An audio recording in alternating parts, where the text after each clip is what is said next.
Everyone, welcome to all of you in Exam Guru. दोस्तों, Indian coast guard की तरफ से नाविक जीडी, डीवी एंड यांत्रिक का ऑफिशियल नोटिफिकेशन रिलीज किया जा चुका है, जिसके बारे में मैंने आपको कल के वीडियो में डिटेल एक्सप्लेनेशन दे दिया था। इस वीडियो में दोस्तों मैं आप सभी के साथ इस एग्जाम की स्ट्रेटजी शेयर करने वाला हूँ, यानी कि आने वाले 2.5 महीने में आपको हर एक सब्जेक्ट की कैसे प्रिपरेशन करनी है, इसके अलावा कौन कौन से बुक्स एंड किस स्टडी मटेरियल का आपको फॉलो करना है, और दोस्तों कहाँ से आप सभी को इसके मॉक टेस्ट को सॉल्व करना है। तो वीडियो में लास्ट तक बने रहिए, और अगर आपके मन में कोई भी डाउट या क्यूरीज रहता है तो आप बेझिझक हमें इस वीडियो के कमेंट बॉक्स से पूछ सकते हैं। नेक्स्ट वीडियो में मैं आपके सारे कमेंट्स को कवर कर लूँगा। तो चलिए दोस्तों, बिना टाइम स्पेंड किए वीडियो स्टार्ट करते हैं। सो गाइस, यहाँ पर सबसे पहले हम बात कर लेंगे आपके एग्जाम पैटर्न की। तो अगर मैं डीवी की बात करूँ, डोमेस्टिक ब्रांच की, जिसमें आपका सेक्शन 1 एग्जाम होता है, यहाँ पर मैथ्स में आपके 20 क्वेश्चन पूछे जाएंगे, जो कि सबसे ज़्यादा इसी सेक्शन से पूछा जाता है। इसके बाद इंग्लिश से आपके टोटल 15 क्वेश्चन पूछे जाएंगे, रीजनिंग से टोटल 10 क्वेश्चन पूछे जाएंगे, जीके से टोटल 5 क्वेश्चन पूछे जाएंगे, एंड साइंस से टोटल 10 क्वेश्चन पूछे जाएंगे। यानी कि इस तरह से मिलाकर कुल 60 क्वेश्चन आपसे पूछे जाने वाले हैं। 45 मिनट का टाइम रहेगा। और अगर आप कट ऑफ देखोगे प्रीवियस ईयर का, तो जनरल का 53 गया था। इससे आप पता लगा सकते हो कि आपका जो पेपर का लेवल है वो काफ़ी ही ईजी रहता है, तभी स्टूडेंट वहाँ पर 60 में से 50, 52, 53 ऐसे स्कोर करके आ रहे हैं। तो हर एक सब्जेक्ट में अब देखते हैं क्या स्ट्रेटजी के साथ हमें तैयारी स्टार्ट करनी चाहिए। शुरू करेंगे हम मैथ से, क्योंकि इसी से आपके सबसे ज़्यादा क्वेश्चंस आएंगे और इसी में सबसे ज़्यादा स्टूडेंट को प्रॉब्लम भी होती है। दोस्तों, मैथ्स में आपके क्वेश्चन का लेवल कैसा रहने वाला है इंडियन कोस्ट गार्ड में, इसके लिए अगर आपने हाल फिलहाल में एयरफोर्स वाई ग्रुप का एग्ज़ाम दिया होगा तो आपको लेटेस्ट ट्रेंड पता होगा। उससे ज़्यादा हाई लेवल के क्वेश्चन आपको इस एग्ज़ाम में भी देखने को नहीं मिलेगा। और मैंने खुद एयरफोर्स वाई ग्रुप का एग्ज़ाम दिया है, तो अभी भी मुझे मैथ्स के सारे क्वेश्चन याद हैं। यहाँ पर दोस्तों आपके जो भी क्वेश्चन पूछे जाएंगे इंडियन कोस्ट गार्ड एग्जाम में, वो डायरेक्ट आपके फॉर्मूला बेस्ड होंगे। यानी कि अगर आप मैथ्स के किसी भी चैप्टर का फॉर्मूला याद रखते हो और उसके जो बेसिक 20 से 25 क्वेश्चंस हैं उसे सॉल्व करना जानते हो, तो 20 में से एक भी मैथ का क्वेश्चन ऐसा नहीं आएगा जिसे आप सॉल्व नहीं कर पाओगे। जैसे मैं आपको कुछ एग्जाम्पल देता हूँ, जो कि अभी हाल फिलहाल में एयरफोर्स के एग्जाम में पूछा गया था। क्वेश्चन में क्या था कि एक अमाउंट दे दिया गया है और बोला गया है कि 10% लॉस पर बेचा गया है, तो वापस से इसे 20% प्रॉफिट पर बेचने के लिए हमें कितना बेचना होगा। बहुत ही सिंपल लेवल का क्वेश्चन है।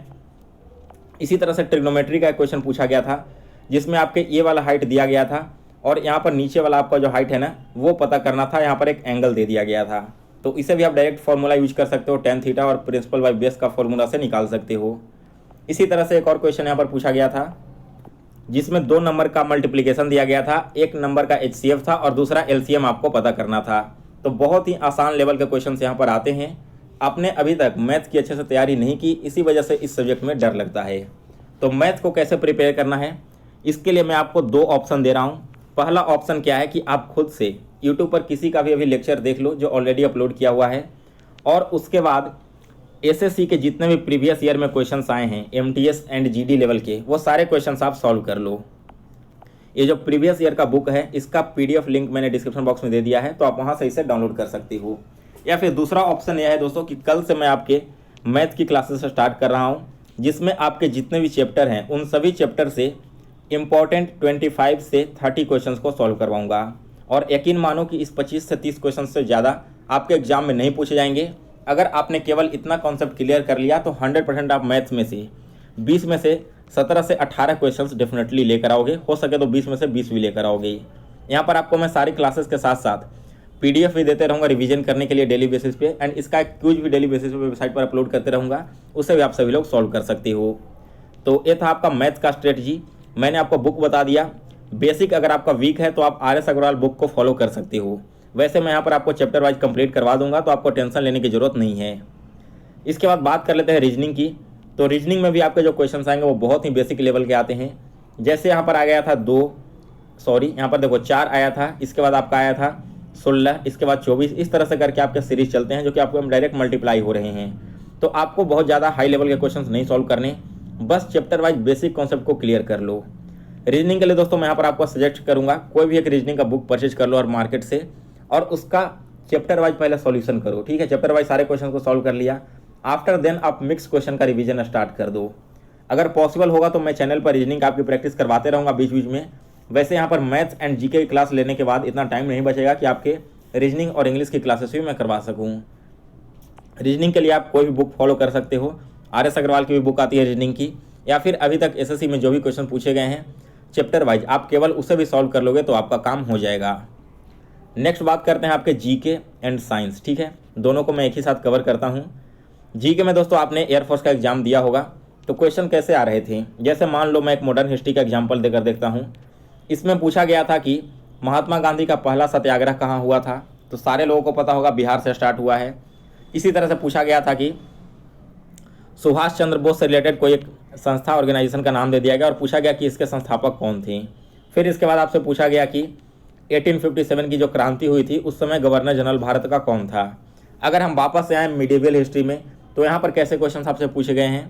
यहाँ पर पूछा गया था कि कोई भी एक किला का निर्माण या फिर कोई भी एक मॉन्यूमेंट का निर्माण किस मुगल सल्तनत के द्वारा करवाया गया था। इसके अलावा अगर मैं पॉलिटी में विजिट करूं तो पॉलिटी में आपके जो क्वेश्चंस आए थे वो ऐसे थे कि फंडामेंटल राइट हमारे किस पार्ट में आता है, या फिर फंडामेंटल राइट में से कोई आर्टिकल उठा के पूछ लिया गया कि इस आर्टिकल का मतलब क्या है, या फिर जो प्रेसिडेंट हैं राष्ट्रपति वो अपना त्यागपत्र किसे सौंपते हैं। तो ऐसे ऐसे बहुत ही बेसिक लेवल के सवाल आपसे पूछे गए थे। जीके के लिए मैं क्या करूँगा, आपके सबसे पहले तो हिस्ट्री, पॉलिटी एंड ज्योग्राफी, इन तीनों को चैप्टर वाइज कंप्लीट करवाऊंगा। आफ्टर देन आपके जो स्टैटिक जीके जितने भी हैं वो मैं टॉपिक वाइज कंप्लीट करवा कर उसका पीडीएफ फॉर्मेट आप सभी को डेली बेसिस पे देते रहूँगा। तो आपके 2 क्लासेस चलेंगे, एक होगी जीके एंड साइंस का और एक होगा मैथ्स का। दोनों का टाइमिंग मैं आपको कल मॉर्निंग में बता दूंगा किस किस टाइम में कौन सी क्लासेस चलने वाली है। तो जीके के लिए आपको कहीं से भी कुछ पढ़ने की जरूरत नहीं, आप केवल इस चैनल पर सारे लेक्चर्स को ध्यान से देखते रहो। बहुत ही प्रिसाइज वे में आपके सारे जीके को मैं आने वाले 2 से ढाई महीने में कंप्लीट करवा दूंगा। और दोस्तों यह जो जीके का आपका सीरीज चलेगा ना, या फिर मैथ का सीरीज, ये केवल और केवल इंडियन कोस्ट गार्ड ही नहीं बल्कि दिसंबर में जो एयरफोर्स की वैकेंसी आ रही है उस एग्ज़ाम के लिए भी है। तो अगर आप अभी कोस्ट गार्ड की तैयारी कर रहे हो तो नवंबर तक इसकी तैयारी करो, नवंबर में एग्ज़ाम दो। आफ्टर देन आपकी वही तैयारी आगे आने वाले एयरफोर्स के एग्ज़ाम में भी काम आ जाएगा। तो ये था आपका जीके का कंप्लीट स्ट्रेटजी। इसके साथ ही दोस्तों मैं डेली बेसिस पे अपने वेबसाइट पर जीके का एक क्यूज भी अपलोड करते रहूँगा और इसके साथ आपके करंट अफेयर्स के भी क्यूज अपलोड करते रहूँगा, जिससे आपके GK, science and current affairs तीनों टॉपिक कवर हो जाएंगे। और कोशिश करूँगा कि आज इवनिंग में मैं आपको एक जीके का एक प्रीवियस ईयर पेपर भी उपलब्ध करवा दूँ। इसके बाद बात करते हैं आपके इंग्लिश सब्जेक्ट की। तो इंग्लिश में देखो आपको क्या करना है। इंग्लिश के लिए दोस्तों मैंने यहाँ पर कभी क्लासेस भी नहीं लिया और मैंने ज़्यादा इसकी पढ़ाई भी नहीं की है, तो सबसे बेस्ट ऑप्शन मैं सजेस्ट करूँगा कि परमर सर की जितने भी क्लासेस हैं आप उसे फॉलो कर सकते हो, या फिर इंग्लिश में आप नीतू मैम की बुक या फिर लूसेंट की बुक लेकर इसके चैप्टर वाइज खुद से प्रैक्टिस करो, इसके क्वेश्चंस को सॉल्व करने की कोशिश करो। आफ्टर देन आपको मिक्स प्रैक्टिस सेट लगाना है, इसी से आपका इंग्लिश स्ट्रॉन्ग हो जाएंगे। सारे बुक्स जो मैंने अभी यहाँ पर बताए हैं उन सभी का पीडीएफ लिंक आपको डिस्क्रिप्शन बॉक्स में मिल जाएगा, तो आप चाहो तो नया परचेज कर सकते हो या फिर वहाँ से पीडीएफ डाउनलोड करके भी पढ़ सकते हो।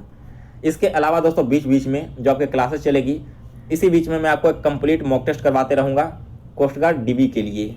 तो ये था आपका कंप्लीट स्ट्रेटजी इस बार के एग्ज़ाम के लिए। अब आप सभी लोग अपनी तैयारी में लग जाइए, नवंबर के मिड में आपका एग्ज़ाम होने वाला है। कल से आपके क्लासेस स्टार्ट हो जाएगी और मैं कोशिश करूँगा कि आज ही अभी आपको जीके का एक वीडियो थोड़ी देर में उपलब्ध करवा दूँ। सो गाइस फिलहाल इस वीडियो में बस इतना ही। अगर आपको इन्फॉर्मेशन अच्छी लगी हो तो इसे लाइक और शेयर जरूर करें। साथ में दोस्तों जितने भी नए कैंडिडेट इस चैनल से विजिट कर रहे हैं, चैनल को सब्सक्राइब कर बेल नोटिफिकेशन को ऑन कर लें ताकि कोस्ट गार्ड एग्जाम से रिलेटेड हर एक जानकारी सबसे पहले आप तक पहुंचती रहे।